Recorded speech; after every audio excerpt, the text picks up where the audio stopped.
Urgent break के बाद दोबारा आपको खुश आमदीद कहता हूं एंड वेलकम बैक। सीधा अपनी कॉल्स की तरफ चलते हैं। पहले कॉल लेते हैं। हेलो जी, हेलो सलाम जी। जो अस्सलाम सर जी, बच्चा पाकिस्तान से आया है, स्टूडेंट। अच्छा, शादी रजिस्ट्रेशन हो गई है। रजिस्ट्रेशन हो गई है जी, उन्होंने अप्लाई करना तो केड़ा कोर्स करेंगे? क्या क्या क्या अप्लाई करना है? कौन से कोर्स पे? कौन सा कोर्स करना है? ई करना है या की करना है? अच्छा, इंग्लिश के कोर्स की बात कर रहे हैं? जी जनाब, जी जी। अच्छा अच्छा अच्छा, चलें मैं बताता हूं सर। थैंक यू जी, बहुत शुक्रिया। यू आर वेलकम सर जी। अगर स्टूडेंट को यहां पर आया हो, उसको पहली बात तो वो अपने स्टूडेंट का वीजा जब लगता है तो उसे तो उसको अपनी इंग्लिश लैंग्वेज रिक्वायरमेंट पूरी करनी होती है। उसने उसको बताया होगा कि उसकी इंग्लिश लैंग्वेज इस लेवल की है कि वो यहां पर आकर अपना कोर्स फॉलो कर सकता है और स्टूडेंट के तौर पर रह सकता है। अब जब उसने अप्लाई करना है FLRM फॉर्म के ऊपर, क्योंकि अब वो स्विच करना चाहता है अपना स्टेटस, उसने जब शादी कर ली यहाँ पे, प्रोवाइडेड उसने किसी ब्रिटिश नेशनल से या किसी इंडेफिनिट लीव होल्डर से शादी की है, तो फिर वो यहीं से स्विच अपना स्टेटस कर सकता है, जिसके अंदर उसको अप्लाई करना होगा FLRM फॉर्म के ऊपर। अब उसके अंदर उसको इंग्लिश लैंग्वेज टेस्ट जो करना है, अब वो कौन सा टेस्ट है यह आपका डिपेंड करता है। आप टोफल भी कर सकते हैं, आप IELTS एग्जाम भी कर सकते हैं, आप ESOL भी कर सकते हैं, डिपेंडिंग अपॉन कौन सा वाला आपको सूटेबल रहता है। वो तो आपको थोड़ी सी अपनी रिसर्च खुद करनी पड़ेगी, जहां से आप वो उसको कर सकते हैं। इंपॉर्टेंट चीज ये कि अगर किसी ब्रिटिश नेशनल से या इंडेफिनिट लीव होल्डर से शादी की है तो फिर आपको वो इमिग्रेशन रूल्स के तहत जाना होगा, यानी उसकी वाइफ को दिखाना होगा कि उनकी 18,600 की कम से कम इनकम है, कम से कम 6 महीने से उनकी वो जॉब चल रही है, या अगर 6 महीने से नहीं चल रही तो कोई और सोर्स ऑफ इनकम भी है जो उससे पहले की चल रही है, या उनके पास सेविंग्स मौजूद हैं। तो वो सारी चीजें बीच में लाके उसकी बेस पे वो अप्लाई कर सकते हैं। अदरवाइज अगर वो इंग्लिश लैंग्वेज कर भी लेता है और ये बाकी चीजों को कंफर्म नहीं करता या उन चीजों को पूरा नहीं करता, तो उसकी एप्लीकेशन कामयाब नहीं होगी। अगर उससे किसी यूरोपियन नेशनल से शादी की है तो ना उसको पैसों की फिक्र करने की जरूरत है 18,600 वाली, ना उसको इंग्लिश लैंग्वेज टेस्ट को दिखाने की जरूरत है, बिकॉज फिर वो इमिग्रेशन रूल्स के तहत नहीं आता, फिर वो चला जाता है यूरोपियन केस वर्क के तहत। सो आपकी केस पे डिपेंड करता है किससे शादी की है उसने, उसकी बेस पे उन सारे रूल्स को आपको पूरा करना होगा। और इंग्लिश लैंग्वेज जो मैंने बताया वो बेस्ट है। अपने लेवल को वो देखे कि पहले वो कौन से B1 लेवल पे है या A1 लेवल पे है या A2 लेवल पे है, जिस लेवल पे भी आता है उसके मुताबिक उसने उसका प्रूफ लगाना है। या तो वो ये दिखाएगा कि वो किसी मेजॉरिटी इंग्लिश स्पीकिंग कंट्री से आया है जहां पे उसने अपनी एजुकेशन पहले की थी।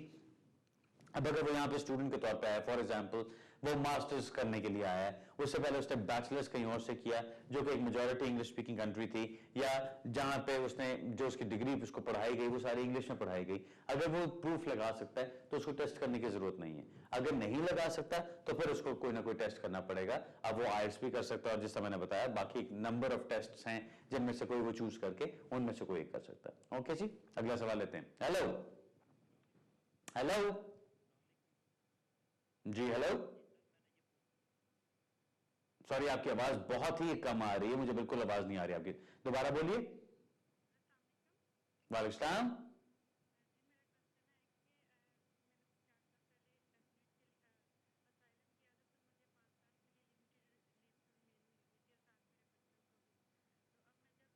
बाद 5 साल के बाद इंडेफिनिट के लिए अप्लाई करूंगी, तो इंडेफिनिट के बाद मुझे तो 12 मंथ्स का वेट करना पड़ेगा सिटीजनशिप के लिए। लेकिन मैं अपने बच्चों का साथ ही इंडेफिनिट की फौरन बात कर सकती हूँ ब्रिटिश पासपोर्ट के लिए अप्लाई की, उनके लिए भी 12 मंथ के लिए वेट करना पड़ेगा। आपके बच्चे यहीं पे पैदा हुए थे? जी, दोनों यहीं बोर्न हुए थे। ओके, और कोई सवाल आपका? No thank you. ओके, चलो मैं बताता हूँ जी। ओके, जब बच्चे यहां पैदा होते हैं, ये सवाल मुझसे पहले 2-3 दफा पूछा गया है और मैंने हमेशा उसके ऊपर यही जवाब दिया है कि अगर बच्चा यहां पे पैदा होता है और उसके बाद माँ बाप में से किसी एक के पास इंडेफिनिट लीव आ जाती है या उसको ब्रिटिश नेशनलिटी मिल जाती है, तो वो बच्चे को फौरन रजिस्टर करा सकते हैं एज ए ब्रिटिश नेशनल। इसके अंदर कोई प्रॉब्लम नहीं है। अब आपका रेफ्यूजी स्टेटस चल रहा है, आपके जब 5 साल कंप्लीट होते हैं आपको इंडेफिनिट लीव मिल जाती है, बच्चों को भी इंडेफिनिट लीव मिल जाती है। जैसे ही आपको इंडेफिनिट लीव मिलती है, अगर बच्चा यहां पैदा हुआ था तो आप उसके लिए ब्रिटिश नेशनलिटी के लिए उसको रजिस्टर करा सकते हैं। यहां पर मैं दूसरा भी सवाल का जवाब देता चलूं जो मुझे पहले 2-3 दफा पूछा गया और मैंने कहा कि मुझे नहीं उसके बारे में पता, तो मैं चेक करके बताऊंगा। वो ये था कि अगर एक बच्चा यहां पैदा होता है और वो 10 साल गुजार लेता है तो क्या उसको इंडेफिनिट लीव मिल जाती है? मैं अभी भी ये कहूंगा कि उसको इंडेफिनिट लीव नहीं मिलती। क्या होता है, उसको आप रजिस्टर करा सकते हैं एज ए ब्रिटिश नेशनल, लेकिन इंडेफिनिट लीव वगैरह की तरफ आपको जाने की जरूरत नहीं होती। क्वेश्चन जो कंफ्यूजिंग होता है वो ये होता है, लोग समझते हैं कि जी अगर एक बच्चा यहाँ पे रह रहा है और उसको 10 साल गुजर गया, वो पैदा यहीं पे हुआ था, तो आप उसके लिए सेट ऑफ एप्लीकेशन डाल दें, उसके लिए आप पक्का होने की एप्लीकेशन डाल दें। वो पक्का होने वाला कोई चक्कर नहीं है। उसमें ये होता है कि आप उसके लिए डायरेक्टली अप्लाई कर सकते हैं कि उसको बच्चे को यहाँ पे ब्रिटिश रजिस्टर कर लिया जाए, एज ए ब्रिटिश नेशनल उसको रजिस्टर कर लिया जाए। ये उन चीजों से फर्क चीज है जहां पे कि एक बंदा ज्यादा टाइम गुजारता है, उसके बाद फिर अप्लाई करता है for indefinite leave. Indefinite leave मिलने के 1 साल के बाद अगर उसने पिछले 5 साल लीगल गुजारे हो तो 1 साल गुजारने के बाद वो नेशनलाइजेशन के लिए अप्लाई कर सकता है। वो एक बिल्कुल डिफरेंट चीज है। सो मैं ये क्लियर करना चाहता हूं कि 10 साल एक बच्चा अगर यहां पैदा होने के बाद गुजार लेता है कंटिन्यूअसली, तो वो ब्रिटिश नेशनल के तौर पर रजिस्टर हो सकता है। अगला सवाल लेते हैं जी। हेलो हेलो जी, वालेकुम। वालेकुम। जी मैं 2005 में आया था, लेकिन 2 साल मैंने यहाँ केस नहीं दिया था। 2007 नवंबर में मैंने केस दिया था। कौन सा केस किया था आपने? एसाइलम का किया था। फिर उसके साथ मैंने यहाँ पे शादी कर ली। ठीक। फिर मेरे 2 बच्चे यहाँ पे, एक 4 साल से ऊपर हो गई है और दूसरी अभी छोटी है और तीसरा आने वाला है। माशाल्लाह। शादी जो आपने की वो ब्रिटिश नेशनल से की जी। और रजिस्ट्रेशन की के उसके बाद ये हुआ था कि ये 2011 में दिसंबर में मुझे उन्होंने पकड़ लिया, क्योंकि मैं रिपोर्टिंग पे होता है, अभी भी रिपोर्टिंग पे हूँ। तो उन्होंने मुझे 3 महीने वहाँ पे डिटेंशन में रखा। उसके बाद हाई कोर्ट में अप्लाई करके फिर उन्होंने मुझे छोड़ दिया। ठीक। तो उसके 6 महीने बाद फिर मुझे उन्होंने एक लेटर भेजा एप्लीकेशन का। उसमें फोटो मांगे और फीस मांगी थी, वो भी मैंने जमा करा दी सब कुछ। तो ये इसमें कोई चांसेस है कि नहीं, और ये कितना टाइम इसमें लग जाएगा? चले मैं बताता हूँ सर। और दोबारा पकड़ने का खतरा तो नहीं होगा कि दोबारा पकड़ेंगे मुझे? चले मैं बताता हूँ जी। पहली बात तो ये कि अगर आपका भी केस ना हुआ ना, तो फिर वो इस तरह की बात है कि इमिग्रेशन लॉ को छोड़ देना चाहिए या मुझे इमिग्रेशन लॉ को छोड़ देना चाहिए। बात ये है कि आपका केस बड़ा स्ट्रॉन्ग बनता है।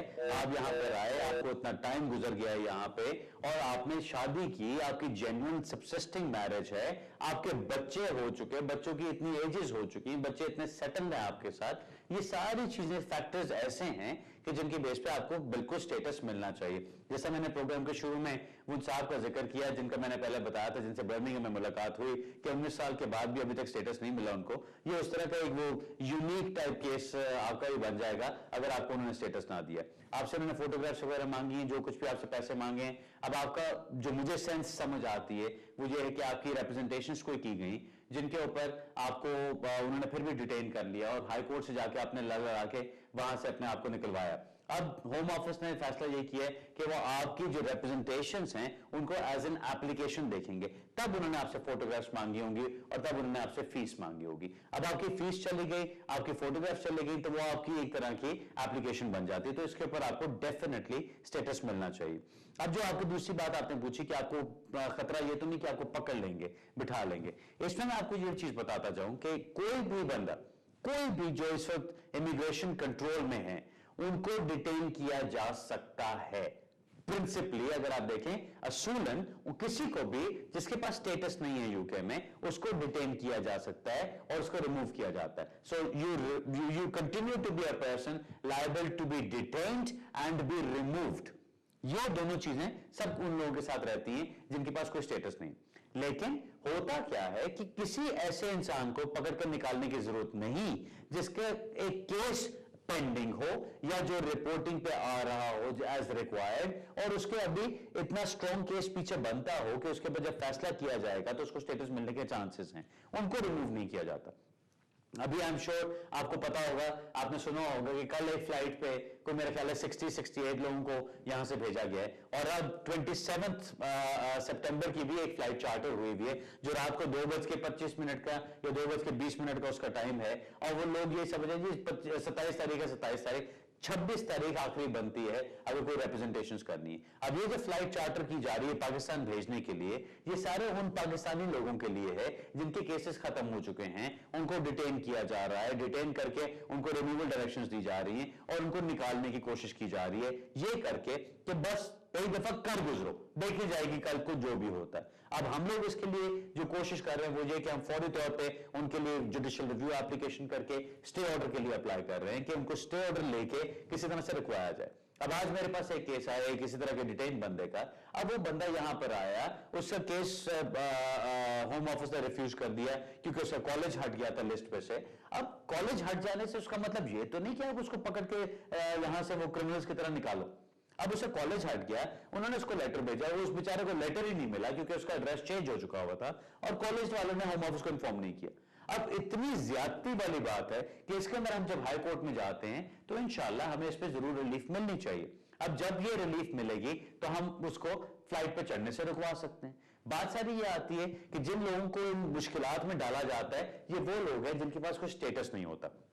आपकी जो कहानी है, आपके बच्चे भी हैं, आपकी एप्लीकेशन भी डली हुई है, आपका अब तो फीस भी चली गई है, सो मुझे कोई ऐसी वजह नजर नहीं आती कि वो आपको पकड़ेंगे। जब आप रिपोर्टिंग पे भी जा रहे हैं, सब कुछ ठीक है, फैमिली लाइफ भी आपकी चल रही है, उसका एविडेंस भी जा चुका है, तो इंशाल्लाह आपको कोई पकड़ने वाला मसला नहीं होना चाहिए और आपको अच्छी खबर भी मिलनी चाहिए। सिर्फ थोड़ा सा मसला क्या होगा कि अगर ये आपकी थोड़ी सी पहले फैसला किया जाता कुछ महीने पहले, तो हो सकता है आपको 3 साल की डिस्क्रिप्शन लीव मिलती और 6 साल के बाद इंडेफिनिट हो जाता। लेकिन अब प्रोबेबली आपको वो 2.5 साल के रूट पे डालेंगे और 2.5 साल करके जब आपको 10 साल कंप्लीट होते हैं तब आपको इंडेफिनिट लीव मिलेगी। लेकिन इन एनी केस अगर आपको स्टेटस मिल जाता है तो आपको काम करना भी अलाउड है, आपको ट्रैवल करना भी अलाउड है, सो आपकी जिंदगी खुल जाती है, जो मेरा ख्याल है इस वक्त सबसे इंपॉर्टेंट फैक्टर है। ऑलराइट सर, अगला सवाल लेते हैं जी। हेलो, अस्सलाम वालेकुम जी। वालेकुम अस्सलाम। अली भाई, मेरा नाम खालिद है। जनाब। आप माशाल्लाह बहुत अच्छा समझाते हैं। इतने में तो जो वकील है 50 पाउंड चार्ज करता है, जैसे आप फ्री में ये लोगों की खिदमत करते हैं। चलो सर, मैं भी चार्ज कर लूंगा जब दफ्तर आएंगे तो यहाँ पे फ्री है। ठीक है जी, इंशाल्लाह। अली भाई, आपसे 2 सवाल है जी। मेरे पास। रेजिडेंस परमिट है 5 ईयर का ना, तो मैंने यूरोपियन लड़की से 2 ईयर की बेस पे केस डाला था, उसका मुझे रेजिडेंस परमिट मिला 5 ईयर का। ठीक है जी। तो मुझे 2.5 साल है, मेरी शादी नहीं हुई है, रजिस्ट्रेशन नहीं हुई थी जी मैं समझ गया, 2 साल का अनमैरिड पार्टनर्स का जी। तो अब मुझे ये हो रहा है, मतलब कोई सेपरेटेंसी हो रही है, क्या मैं अपनी बेस पे डाल सकता हूँ केस अपना? आपको कितनी देर हो गई इकट्ठे रहते हुए? 2.5 साल हो गए। 2.5 साल हो गए। चलें प्रोसेस सुनने में आपको बताता हूँ। और दूसरा सवाल, अच्छा जी ये दूसरा बताइए, मैं सुन रहा हूँ। ये दूसरा सवाल है, मेरा दोस्त आया था शादी की बेस पे, इधर 2 ईयर का वीजा था उसका जी। तो उसकी सेपरेट हो गई है, लड़की ने भी मतलब डिवोर्स ले लिया, उसका कुछ हो सकता है? और कितनी देर हुई उसका वीजा उसको आए हुए, कितनी देर हुई अभी? उसको हो गई 18 मंथ हो गए। 18 महीने हो गए। चलिए ठीक है, मैं बताता हूँ जी। जो पहला सवाल है आपका यूरोपियन इकोनॉमिक एरिया नेशनल से आपकी शादी नहीं, आपके रिलेशनशिप की बेस पे आपको स्टेटस मिला। ये भी मैं एक्सप्लेन करता हूँ उन लोगों के लिए जिनको पता नहीं है। अगर आपकी शादी होती है तो आपकी शादी की बेस पे केस डाला जाता है। अगर आपकी शादी नहीं होती तो फिर आपका केस डाला जाता है on the basis of 2 years cohabitation, कि आपको 2 साल से ज्यादा इकट्ठे रहते हुए हो गए हैं एक ऐसे रिलेशनशिप में जिस तरह का मियां बीवी का रिलेशनशिप होता है, उस रिलेशनशिप की वजह से। अब उसका अगर आप प्रूफ लगा सकते हैं तो 2 साल के एविडेंस लगाने पे आपका काम हो जाता है, यानी आपको स्टेटस मिल जाता है, तो आपको रजिस्ट्रेशन करने की जरूरत नहीं। खास तौर पर उन लोगों के लिए फायदेमंद चीज है जो कि अपने आईडी ना होने की वजह से या पासपोर्ट ना होने की वजह से रजिस्ट्रेशन करने में उनको प्रॉब्लम होती है या वो जाने से घबराते हैं कि उनको वहां पे डिटेन कर लिया जाएगा। अगर उनके पास 2 साल का एविडेंस है तो वो उस बेसिस पे एप्लीकेशन डाल सकते हैं और वो एप्लीकेशन उनको आगे लेके चल सकती है। आपके केस पे वापस आता हूं जी, आपके जवाब पे वापस आता हूं। आपको 2.5 साल हुए अभी साथ रहते हुए, अगर अब आपका रिलेशनशिप ब्रेकडाउन हो जाता है और आपकी जो पार्टनर है वो मुल्क को छोड़ के चली जाती है तो आप उसमें और कुछ नहीं कर सकते। वो इसलिए कि जो रूल्स कहते हैं वो ये हैं कि अगर आपने अपना स्टेटस मेंटेन करना है, जो आपको 5 साल का राइट मिला हुआ है, अगर आपने उस राइट को रिटेन करना है फॉर 5 years, तो आपको यह दिखाना पड़ेगा कि पूरे 5 साल के अरसे में वो जो आपकी पार्टनर या आपकी वाइफ है वो यहां पे थ्रू आउट रही है और अपनी ट्रीटी राइट्स एक्सरसाइज करती रही है, चाहे एज ए स्टूडेंट, चाहे as a person of independent means, चाहे वो बेनिफिट्स लेते हुए या जॉब सीकर्स के ऊपर रहते हुए या एम्प्लॉयड रहते हुए या सेल्फ एम्प्लॉयड रहते हुए।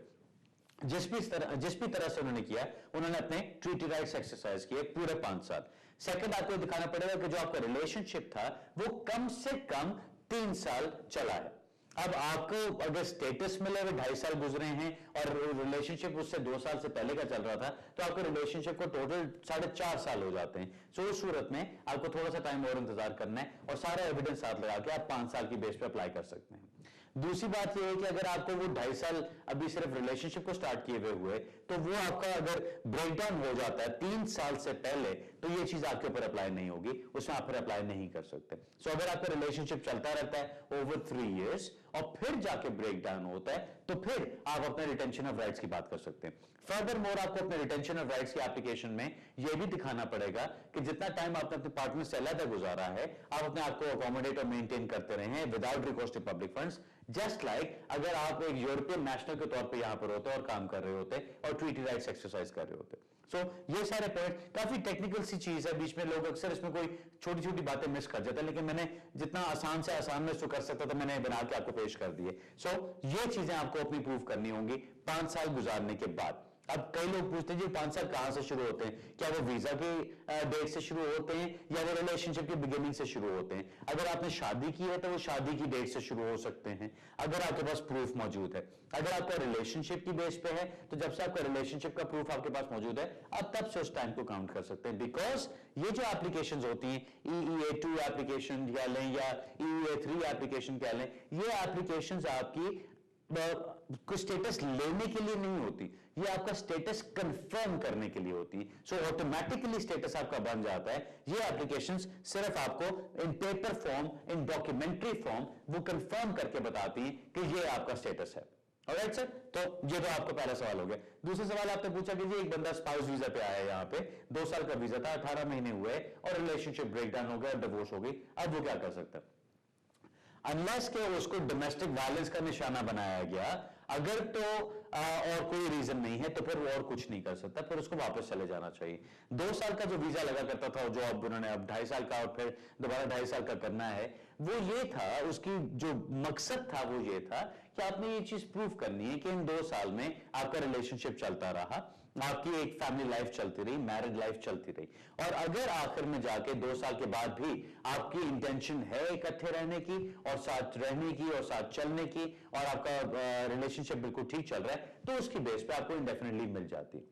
अब अगर आपका 2 साल से पहले ही वो रिलेशनशिप ब्रेकडाउन हो जाता है, 1.5 साल में ब्रेकडाउन हो जाता है, तो उसमें होम ऑफिस की पोजीशन या इमिग्रेशन रूल्स की पोजीशन ये है कि आपको वापस अपने मुल्क चले जाना चाहिए। बिकॉज आप रिलेशनशिप की बेस पे आए थे, जब वो रिलेशनशिप ही खत्म हो गया और आपका अभी खुद राइट कोई नहीं बना, तो आपको वापस चले जाना चाहिए।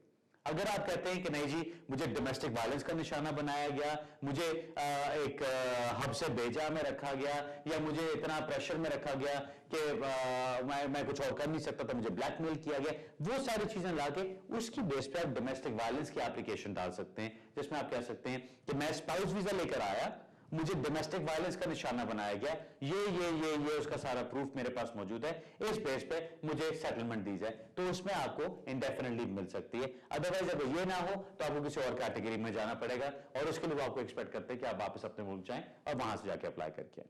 होपफुली आपके दोनों सवालों का आपको प्रॉपर जवाब मिल गया होगा। जी अगला सवाल लेते हैं। हेलो, अस्सलाम वालेकुम। वालेकुम सलाम। कैसे हैं अली भाई? जी खैरियत से। कोशिश की आपसे बात करने की, शुक्र है कि आज आपसे बात हुई। आप मुझे दफ्तर में भी फोन कर सकते हैं, सिर्फ यहाँ पे वेट नहीं करने की जरूरत। जी मैंने बहुत कोशिश की आपके ऑफिस को भी, मतलब लेकिन ऑफिस में भी मतलब मुझे असल में मुझे 14 साल तो हो गए यहाँ रहते हुए, लेकिन मुझे जगहों का पता नहीं है। इतना पता है कि मेरा घर कहाँ है और मेरा वर्क प्लेस कहाँ है। चले आप बताइए आपका सवाल क्या है, टाइम हमारे पास कम है जी। अच्छा, मेरा ये है कि मैंने बेटी का अपना अप्लाई किया था यहाँ पे लाने के लिए, तो लेकिन वो उन्होंने रिफ्यूज कर दिया 9 या 10 में। 9 में मेरा ख्याल है। तो उन्होंने वो लगाया कि जी इनके वो, हालांकि मैंने डेथ सर्टिफिकेट वगैरह सब लगा दिया था अपने हस्बैंड की, वो भी इसके बावजूद भी उन्होंने रिफ्यूज कर दिया। तो अपील में उन्होंने मुझे कहा था, लेकिन वो मुझे 1 हफ्ता पहले मुझे इन्फॉर्म किया था, लेकिन मैं कुछ कर नहीं सकती थी। तो उसके लिए मुझे क्या करना चाहिए, मुझे ये बताइए। 2 सवाल करूंगी आपसे, और दूसरा ये है कि मैंने एक सेकंड पहला सवाल तो कंप्लीट कर लें। कितना पहला सवाल तो कंप्लीट करने, मुझे कुछ बताएं तो सही। बच्ची की एज क्या है, आपका स्टेटस क्या है? बच्ची जो है मेरी 14 साल की, 13 साल की हो गई है। और आप ब्रिटिश हैं? जी। ओके, मुझे इंडेफिनिट मिला हुआ सिटीजनशिप के लिए मैंने अप्लाई किया है। चलें ठीक है, आप दूसरा सवाल पूछिए। दूसरा ये है कि मैंने वही सिटीजनशिप के लिए अप्लाई किया हुआ है, 1 महीना हो गया तकरीबन। मुझे एक्नॉलेज तो मिल चुका है, लेकिन वो कितना टाइम लगाते हैं इसका ये? जी, और एक और सवाल तो मैं भूल गई उससे। आपने बहुत बात किया जी, मतलब मेरे सेकंड जो मैंने वो किया था वो यहाँ आए हैं, हाँ तो उनको अभी तो हम लोग साथ नहीं हैं जी, मतलब कुछ मसला है तो आपके स्पॉन्सरशिप पे आए हैं के लिए क्या जी? मतलब मैं जिनको मैं हाँ वो यहाँ आए हुए हैं जी, तो साथ में हम रह नहीं रहे, कोई कुछ मसला है बीच में, तो क्या हम आप दोनों वापस में ही लेना ऐसा चाहती कुछ हैं? और है, तो कोई प्रॉब्लम तो नहीं हो जाएगा होम ऑफिस में उनकी तरफ से? उनकी तरफ से या उनके लिए? उनके लिए। चलो मैं बताता हूं जी। पहला सवाल आपका, Thank you. आपने ये पूछा कि जी बेटी आपकी पाकिस्तान में है, आप उसको लेकर आना चाहती हैं, उसकी एज 14 इयर्स है और आप उसको यहाँ पे लेकर आना चाहती हैं अपनी डिपेंडेंट के तौर पे। आपने बताया कि हस्बैंड का अपना डेथ सर्टिफिकेट भी लगाया साथ, इसका मतलब बच्ची की पूरी पेरेंटल रिस्पॉन्सिबिलिटी अगर आपके ऊपर है और आप उसकी सोल सर्वाइविंग पेरेंट हैं जो उसको लुक आफ्टर करती हैं, तो उसकी बेस पे आप अप्लाई कर सकती हैं। सिर्फ आंखें खोल के रूल्स को समझ के प्रॉपर्ली आपको एप्लीकेशन करनी है। आपको ये दिखाना है कि बच्ची के जितने सारे इंपॉर्टेंट जिंदगी के फैसले हैं वो सब कुछ आप करते हैं, उसको जहां पे भी रखा गया है वो आपकी कहने पे रखा गया है, उसकी जो ब्रिंगिंग अप चल रही है वो क्या खाती है, क्या पहनती है, कहां जाती है, किससे मिलती है, क्या पढ़ती है, कहां रहती है, वो सारी चीजें आपकी इंस्ट्रक्शंस के मुताबिक हो रही। सो उसमें आपकी सोल रिस्पॉन्सिबिलिटी की बात आ जाती है जिसके ऊपर आपकी एप्लीकेशन हो सकती है। आपको मैं ये नहीं कहूंगा कि खुद करें क्योंकि एक टेक्निकल कॉन्सेप्ट है, इसके लिए प्लीज किसी अच्छे वकील को कीजिएगा। कोई मेरा जैसा मिल जाए आपको तो ज्यादा अच्छा होगा जो अच्छी तरह से इसको समझता होगा। सो पहली बात तो ये है। दूसरी बात आपने पूछा कि टाइम फॉर नेचुरलाइजेशन कितना है। नेचुरलाइजेशन की जब आप एप्लीकेशन करते हैं आमतौर पर 4 से 6 महीने का टाइम लगता है, कई दफा थोड़ा पहले भी आ जाता है, कई दफा इसके थोड़ा बाद भी आता है, लेकिन जनरली 4 से 6 महीने का टाइम आपको एक्सपेक्ट करना है कि होम ऑफिस में लगेगा। तीसरी चीज आपने पूछी कि आपके वो जो हैं जो अभी आए हैं यहाँ पे वो आपके साथ रह नहीं रहे हैं, लेकिन ऑब्वियसली मैरिज की बेस पे वो यहाँ पर आए हैं, तो कोई प्रॉब्लम उनके लिए हो सकती है। ऑब्वियसली प्रॉब्लम तब हो सकती है अगर होम ऑफिस को इस इंफॉर्मेशन का पता चलता है कि वो आपके साथ नहीं रह रहे, क्योंकि जो उनको वीजा दिया गया है वो सारा है ही इस बेसिस पे कि आपका एक रिलेशनशिप है, उस रिलेशनशिप की बेस पे आपने उनको स्पॉन्सर किया है, वो यहां पर आते हैं, आपके एक जेन्युइन और सबसिस्टिंग रिलेशनशिप चल रहा है और कंटिन्यूअसली चल रहा है, और जब आपके 2 साल कंप्लीट होते हैं तो फिर वो इंडेफिनिट लीव के लिए अप्लाई कर सकते हैं इस बेस पे कि आपका एक जेन्युइन और सबसिस्टिंग रिलेशनशिप चलता रहा है। अब अगर आपका रिलेशनशिप ब्रेक डाउन हो चुका है, आपका रिकंसिलिएशन का कोई चांस नहीं है, तो आपको खुद होम ऑफिस को इन्फॉर्म कर देना चाहिए कि यह रिलेशनशिप ब्रेक डाउन हो चुका है, ताकि आप किसी तरह से भी कोई गलत काम ना कर रही हो। उसी तरह से उनको खुद इन्फॉर्म कर देना चाहिए होम ऑफिस को कि जी मैं वापस जा रहा हूं, मेरा रिलेशनशिप ब्रेक डाउन हो गया। अगर कोई टेम्पोररी गैप है, फॉर एग्जाम्पल आप यहां काम कर रही हैं, वो कहीं और काम कर रहे हैं, इस वजह से गैप है और आप दोनों इकट्ठे नहीं रह रहे, लेकिन आपका रिलेशनशिप फिर भी चल रहा है, फिर भी कायम है, then there is no problem. सिर्फ बात कहां पर होती है, टूटती जहां पर बात है वो जब आपका रिलेशनशिप ब्रेक डाउन हो चुका हो, आप फिर भी वीजा को जिसे कहते हैं घसीट रहे हो और चला रहे हो, क्योंकि आप नहीं चाहते कि आप वापस जाएं, आप चाहते हैं कि जी मैं काम करता रहूं, मैं किसी और तरीके से चलता रहूं यहां पे और मुझे वापस ना जाना पड़े, तो वो चीज होती है जो इमिग्रेशन के रूल्स के खिलाफ जाती है। वो चीज नहीं होनी चाहिए, क्योंकि उसमें फिर उनका भी नाम खराब होगा, उनको भी प्रॉब्लम होगी और आपका भी नाम खराब होता है। उनको सबसे बड़ी प्रॉब्लम ये होगी कि उनको यहां से पकड़ के निकाल के वापस भेज दिया जाएगा। अगर आप बीच में शामिल होती हैं तो वो आपके ऊपर भी एक हर्फ आ सकता है कि जी आपने खुद इन्फॉर्म क्यों नहीं किया होम ऑफिस को, आपको बता देना चाहिए था। ये चीजें ऐसी हैं कि फैक्ट्स के ऊपर डिपेंड करती हैं। मैं ये जानता हूं कि एक रिलेशनशिप जब चल रहा होता है उसमें हमेशा उतार चढ़ाव आते हैं, कभी एक बंदा बहुत अच्छा लगता है, कभी वही बंदा दिल करता है उठते ही उसको सुबह गोली मार दो। जो कुछ भी हो, पॉइंट सारा ये है कि जब रिलेशनशिप के उतार चढ़ाव चलते हैं तो उसमें इमिग्रेशन वाले आपको इस नजर से नहीं देख सकते कि अगर आपका रिलेशनशिप थोड़ा बुरे टाइम में से गुजर रहा है तो आपको निकाल दिया जाए, खत्म कर दिया जाए, ऐसी बात नहीं होती। अगर आप उसको प्रॉपरली एक सेंसिबल तरीके से लेके चलें और होम ऑफिस को इन्फॉर्म रखें तो उसमें कोई इशू नहीं होता। अगर आपको लगता है कि आपका रिलेशनशिप किसी डिफिकल्टी में है, मैं ये नहीं कह रहा कि फौरन जाके होम ऑफिस को बताएं, मैं कह रहा हूं अपने रिलेशनशिप पे काम करें। अगर आप वो काम करके आपका रिलेशनशिप ठीक हो जाता है, वापस इकट्ठे हो जाते हैं सारी एफर्ट्स करने के बाद, then there is no issue. लेकिन अगर आपको फिर भी लगता है कि ये रिलेशनशिप नहीं चलेगा, इसके अंदर कोई चीज नहीं हो रही, तो फिर आपको होम ऑफिस को बता देना चाहिए। सिर्फ जो चीज मैं नहीं आपको मशवरा दूंगा करने के लिए वो ये है कि जी हस्बैंड साहब यहां पर आए, 2-3 हफ्ते बाद, महीने बाद कोई प्रॉब्लम हुई, वो अलहदा हो गए, आप अलहदा हो गए, उस वक्त टाइम गुजर रहा है, कोई कुछ नहीं कर रहा। ये चीज नहीं होनी चाहिए। कोई ना कोई एफर्ट्स करें। अगर एफर्ट्स आपकी कामयाब होती तो ठीक है, अगर नहीं कामयाब होती तो बात को खत्म किया जाए, ताकि आप पे भी हर्फ ना आए और अगले बंदे को भी कोई प्रॉब्लम ना हो। नाज़रीन, आज के प्रोग्राम का टाइम खत्म होता है। उम्मीद है जिन लोगों से बात हुई उनको अच्छी तरह से जवाब मिल गए होंगे। प्रोग्राम के शुरू की तरह दोबारा कहूंगा, अक्टूबर 1 आने वाली है। जितने लोगों की एप्लीकेशंस अभी तक नहीं हुई, अगर करना चाहें तो अभी कर लीजिए। फ्राइडे से पहले अगर आप भिजवा देते हैं या फ्राइडे को भी भिजवा देते हैं तो you will be on the safe side. अगर आप समझते हैं कि आपकी एप्लीकेशंस अभी भी पेंडिंग हैं, उनके ऊपर अभी जवाब आने हैं, तो फिर ठीक है, इंतजार कीजिए। In any case life will go on. 1 अक्टूबर के बाद भी कुछ ना कुछ चलेगा ही, और हम उसके अंदर भी कोई ना कोई रास्ते इंशाल्लाह ढूंढेंगे और निकालेंगे, और जहां तक लड़ सकेंगे उसको लड़ेंगे। हमारा तो काम ही ये है कि एक केस को पकड़ के जहां तक हो सके उस पर लड़ना जरूर है। बाकी काम होना ना होना हेडक्वार्टर का काम है, वो बाद में देखा जाएगा। अगले हफ्ते इसी वक्त इसी जगह इंशाल्लाह दोबारा मुलाकात होगी। तब तक के लिए इजाजत चाहता हूं। Good evening, good night and खुदा हाफिज।